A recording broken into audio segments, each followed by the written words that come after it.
Second phase of expansion మెట్రోలో జరుగుతోంది. Metro వల్ల ఎన్ని లాభాలు ఉన్నాయి, ఎన్ని నష్టాలు ఉన్నాయి.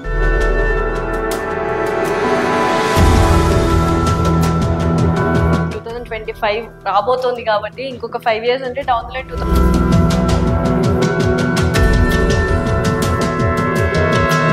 సో దీనివల్ల ఏమవుతుందంటే ట్రాఫిక్ అనేది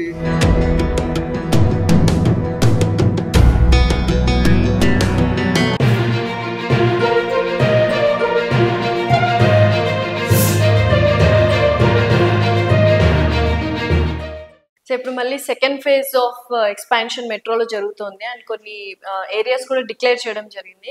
ఏ ఏరియాస్ అవి?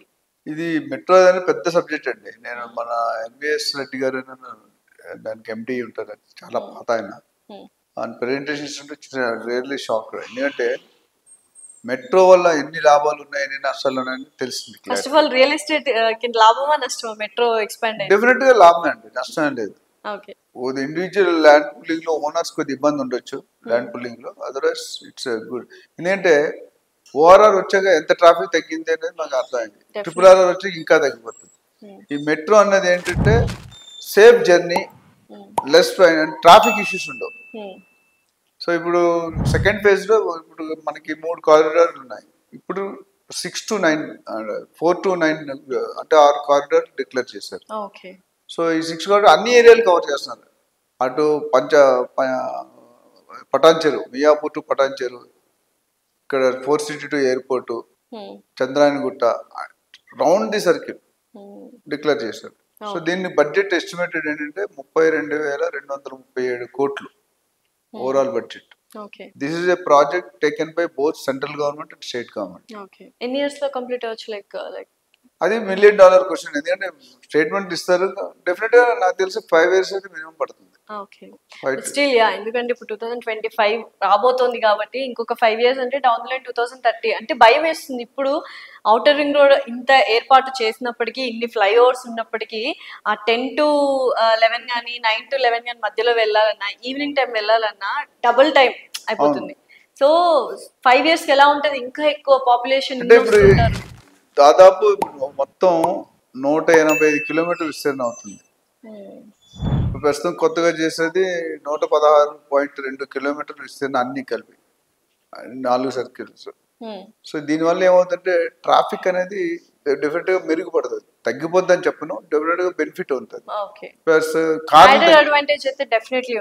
100% ఉంటుంది. అండ్ సేఫ్ జర్నీ, తక్కువ టైంలో మీరు మెట్రోలో వెళ్తే కంప్యూటర్ కూడా చేసుకోవచ్చు. మీరు బస్సు వెళ్తే చేసుకోలేము. మనం రోడ్ సాఫ్ట్ ఉంటుంది కదా, ప్లస్ యాక్యురసీ, టైమింగ్స్ ఫాలో అవుతుంది. సో పర్ఫెక్ట్ ఉంటుంది. సో దీనివల్ల గవర్నమెంట్, సెంట్రల్ గవర్నమెంట్ ఎంత వేగంగా డబ్బులు ఇస్తారనేది డిపెండ్ అవుతుంది. అదే land pooling is big issue. Correct. ఇప్పుడు ఓల్డ్ సిటీలో ల్యాండ్ పూలింగ్ చేయడం అనేది ఈజీ కాదు. డెఫినెట్లీ మెట్రో తీసుకున్న డెసిషన్ చాలా బిగ్ డెసిషన్. అవును, మరి ల్యాండ్ పూలింగ్ ఎలా? అక్కడ ఆల్రెడీ బిల్టప్, మీరు అన్నట్టు residential very sensitive area, right? Fatima college కూడా డిస్టర్బ్ చేయలేదు కదా. అంటే ఇక్కడ ఏంటంటే ఒక ఆర్గనైజేషన్ ఉంది అనుకోండి, ఇన్సెంటివ్స్ పెడతారు ఇంప్లిమెంటేషన్. ఇప్పుడు 100 మంది ఉన్నారు. ఏ ఆర్గనైజేషన్ కన్నా మీరు చూసుకుంటే, సపోజ్ ఒక 1000 కోట్లు టర్న్ ఓవర్ చేస్తాను అనుకోండి ఏదైనా company, 20% of the employees will contribute 80% of the turn over. నాకు అర్థం ఉందా? 20% of the people will contribute 80%. అంటే 800 కోట్లు 20% పక్క నుండి వస్తుంది. 80% of people will contribute 20% of turn over. ఇది సేల్స్ లా. సో మీరు 80% ఉంటారా 20% ఉంటారా మనకు తెలియదు. ఇప్పుడు గవర్నమెంట్ ఏం చేస్తారంటే, ఎక్కడైతే టైట్ కండిషన్స్ ఉన్నాయి, ఇప్పుడు మాస్క్, టెంపుల్, చర్చ్ ఉంటే మనం టచ్ చేయలేము. అక్కడ డివేట్ ఎంత అవ్వగలం? మెట్రో కూడా చూస్తే స్ట్రైట్ లేదు మనకి డివేషన్. సో ల్యాండ్ పూలింగ్ లో వచ్చిన ఛాలెంజెస్ ని ఎలాగ అధిగమిస్తారు అనేది గవర్నమెంట్ ప్లాన్ ఉంటుంది. మనకి ఇన్సెంటివ్స్ ఇవ్వడం, లేదా వాల్యూ ఎక్కువ ఇవ్వడం, ఏదో పెడతారు, వేరే ఆల్టర్నేటివ్ ప్లేస్ ఇవ్వడం అనేది ఏదో చేస్తారు. But it's definitely tough job. దానికి టైం పడుతుంది. RRR ల్యాండ్ పూలింగ్ ఇంకా అవుతుంది, ఆల్మోస్ట్ అయిపోయింది, ఇంకా ఉంది. ల్యాండ్ పూలింగ్ అయితే కదా ప్రోటోకాల్ ఫాలో గవర్నమెంట్. సో అలా ల్యాండ్ పూలింగ్ అయ్యి, దేవుడి దేవాల ల్యాండ్ పూలింగ్ అయ్యి కామన్ పీపుల్ కి ఎటువంటి ఎఫెక్ట్ లేకుండా ఉంటే, త్వరితగతిన పూర్తయితే రియల్ ఎస్టేట్ కూడా అంతే లాభాలు అనేది వస్తుందా, హై రైజ్ అవుతుందా? ఇప్పుడు మీరు 20 years బ్యాక్ ఎయిర్పోర్ట్ ఇప్పుడు శంషాబాద్ ఎయిర్పోర్ట్ లేనప్పుడు శంషాబాద్ అనే పేరు ఎవరికైనా తెలుసు, మీరు ఎప్పుడైనా విన్నారా? ఈ రోజు శంషాబాద్ 2 లక్షలు అమ్ముతున్నారు. డెఫినెట్లీ. సో ఎక్కడైనా ఒక మెట్రో స్టేషన్ పడినా, రైల్వే స్టేషన్ పడినా, బస్ స్టేషన్ పడినా చుట్టుపక్కల 5 to 10 కిలోమీటర్ డెవలప్ అయిపోతుంది. డెవలప్. ఇప్పుడు ఎన్నో పాయింట్లు ఉన్నాయి మెట్రో స్టేషన్, ఒక్కో దానికి 10, 15, 20, 30 స్టేషన్లు ఉన్నాయి ఒక రూట్ కవర్ చేయడానికి. ఆ స్టేషన్ పడిందంటే దానికి 5 కిలోమీటర్స్ మొత్తం సరౌండింగ్ సర్కిల్ మొత్తం డెవలప్ అవుతుంది. సో దానివల్ల ఏమవుతుంది, ల్యాండ్ అవైలబిలిటీ ఎక్కువగా వస్తుంది. ఇప్పుడు ఏవైతే యూజ్ చేయట్లేదో అది యూజ్ లోకి వచ్చేస్తుంది. సో రేట్లు పెరగకుండా స్టేబుల్ అయ్యే ఛాన్స్ ఉన్నాయి, కొన్ని అట్లా తగ్గొచ్చు కూడా ఏమో తెలియదు మనకి. ఇప్పుడైతే రైల్వే స్టేషన్ అప్పుడు ఫ్రంట్ ముందు చూపే వెనక చూపు ఉండదు, తగ్గడం అక్కడ కనిపించేది. అంటే ఎక్కడైనా లీగల్ ఇల్లీగల్ ఏమైనా ఉంటే తప్ప యూ కాంట్ సీ లో ప్రైస్ గ్రోత్ అనేది ఉంటుంది. సో ఇప్పుడు డాక్టర్ నంది రామేశ్వరరావు గారు బిలాంగ్స్ టు వైజాగ్ అంటే Andhra and also belongs to Hyderabad Telangana. So ఇలా చాలా మంది ఉన్నారు, belongs to both states and belongs to other states and including Telangana. అలాంటి వాళ్ళు ఇప్పుడు తెలంగాణలో సెకండ్ సిటీగా వరంగల్ రూపుదిద్దుకుంటుంది. సో అక్కడ ఇన్వెస్ట్ చేస్తారా, ఎస్పెషల్లీ మీలాంటి వాళ్ళు who belongs to 2 different states? అంటే వాళ్ళ కెరియర్ ప్లాన్ పర్సనల్ గా చెప్పాలి, బట్ నా వరకు అనుకుంటే నేను ఇన్వెస్ట్ చేయను. ఎందుకంటే నేను ఇక్కడ సెటిల్ అయిపోయాను.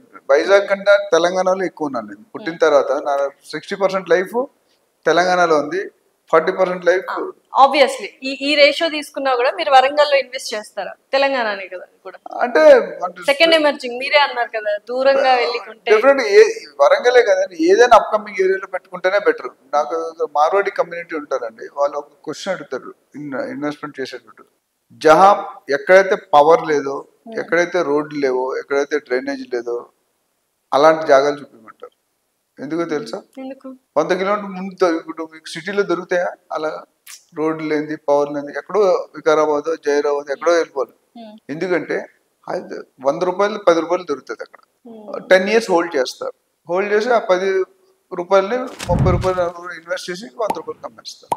అసలు ఏమి కష్టపడకుండా పెట్టుకుంటే అదంతా కదా డబుల్ అవుతుంది. మీరు పడుకున్నప్పుడు కూడా మీ ఆస్తి రెట్టింపు అయ్యేది first real estate. Of course gold కూడా ఉంది, స్టాక్ మార్కెట్, రియల్ ఎస్టేట్ లో మీరు పడుకున్నప్పుడు కూడా ప్రాబ్లం ఎక్కడ వస్తుందంటే బిల్డర్స్ కానీ, రియల్టర్స్ కానీ, ఏజెంట్స్ కానీ, అంటే భూమాత అంత పేషెన్స్ ఉండాలి, ఆకాశం అంత ఆశ ఉండాలని చెప్తాను. ఎప్పుడైతే ఈ ఆకాశం అంత ఆశ అత్యాశకి వెళ్ళిపోతుందో చీటింగ్ మొదలవుతుంది. సో నేను అన్నట్టు వరంగల్ సెకండ్ సిటీగా మారుతుందా తెలంగాణలో?